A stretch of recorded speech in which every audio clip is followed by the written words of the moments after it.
afternoon, everyone. I'm Tracy Sears. Our winter storm is moving across our region right now. Let's go straight to our Zach Daniel, who's live in our weather center with a look at conditions out there. Good afternoon, Zach. Good afternoon, Tracy. Just want to remind everybody at home, you're not going to miss any of the pregame analysis. You're not going to miss any of the Redskins game this afternoon. Just want to bring you up to speed on what's happening out there right now. Many of you probably been sitting at home watching the rain, sleet falling throughout the morning hours, and we continue to see that right now. Worst conditions are definitely off to our north and west. Right here through the metro area, we have a cold rain southeast sides and then a northwest sides of the metro. Still a rain that is freezing on contact, a freezing rain. You can see a live picture here from the Churchill area where you see the tree limbs with that glaze of ice.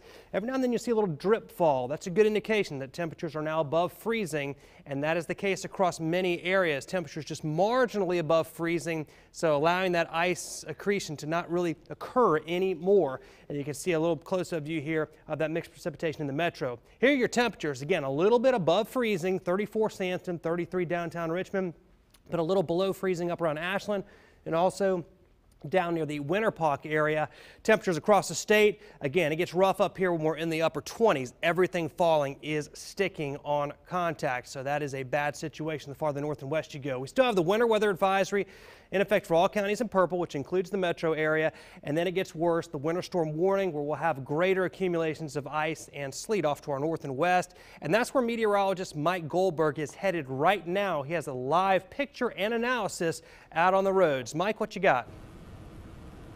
All right, Zach, we are actually traveling into Goochland County on Interstate 64, and the road conditions out here are not too bad, just wet on 64, but we did run into one patch between Glenside and Gaskins where there was a burst of heavy sleet and the temperature was around 32 degrees. We actually saw a little bit of accumulation on the interstate and did see one car that had spun out, so be extra cautious. There are going to be these little patches where that temperature has dropped and there could be some accumulation on the roads, particularly on the bridges and overpasses, so be extra cautious again when traveling. Leave plenty of space between you and the vehicle in front of you. Again, that was between Glenside and Gaskins. We're out in Goochland now, continuing to travel west, and we'll keep you posted on conditions throughout the afternoon. Zach?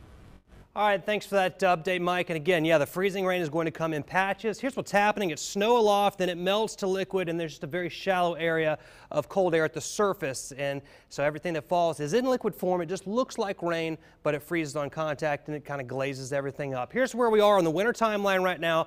This is our temperature line. We dropped below freezing about 8:30 this morning, and now we're a little bit above freezing. So just a little bit more to go before it's all cold rain. Stay with CBS 6. We'll keep you ahead of the storm.